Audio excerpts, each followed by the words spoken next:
your kid have ARFID? Brought to you by Goalie. What the heck does ARFID mean? Avoidant, Restrictive Food Intake Disorder. That's a big acronym. And what's the difference between that and picky eating?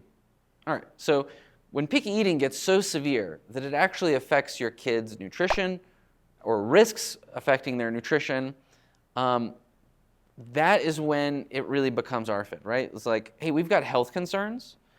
This is now becoming a medical problem.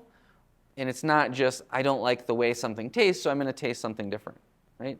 So some kids will avoid anything but potatoes, basically, right? So that's a common food that kids will be drawn into potatoes, but will refuse to eat anything else.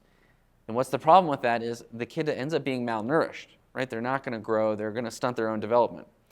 In that case, this becomes ARFID. So what do you do? Well, if you're at that point, or if you think you're approaching that point, what you want to start doing is playing with food to desensitize your kid, right? Kids are probably getting anxiety around this food, and you're not sure why are they so uncomfortable with it. This really requires a lot of exploration. Is it because it's the texture? Might surprise you. Maybe it's the sound a food makes. Maybe they're only comfortable with the sound, taste, or feel of one specific food. So a lot of this is just exploration and trying to understand what are those triggers. But once we have the triggers, then it's a question of how do we desensitize kids to those eating triggers. We desensitize kids by just making it fun, by making it low stress, by playing with food. At Goalie, we have a dedicated app to help kids with ARFID called Food Critic.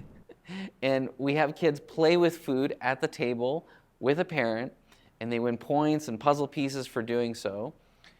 You just want to make it fun, right? You want to reduce their anxiety level around food to the point where they're comfortable actually putting it in their mouth.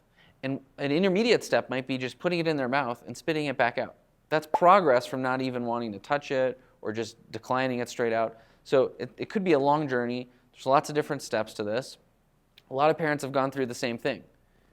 If you've gone through this, well, drop some comments. What worked for your kid? What didn't work for your kid? Share with the community here. If you like this video and you want to get more of these, hit the like, subscribe, and we'll produce as many more as we can. Thanks, everybody. Brought to you by Goalie.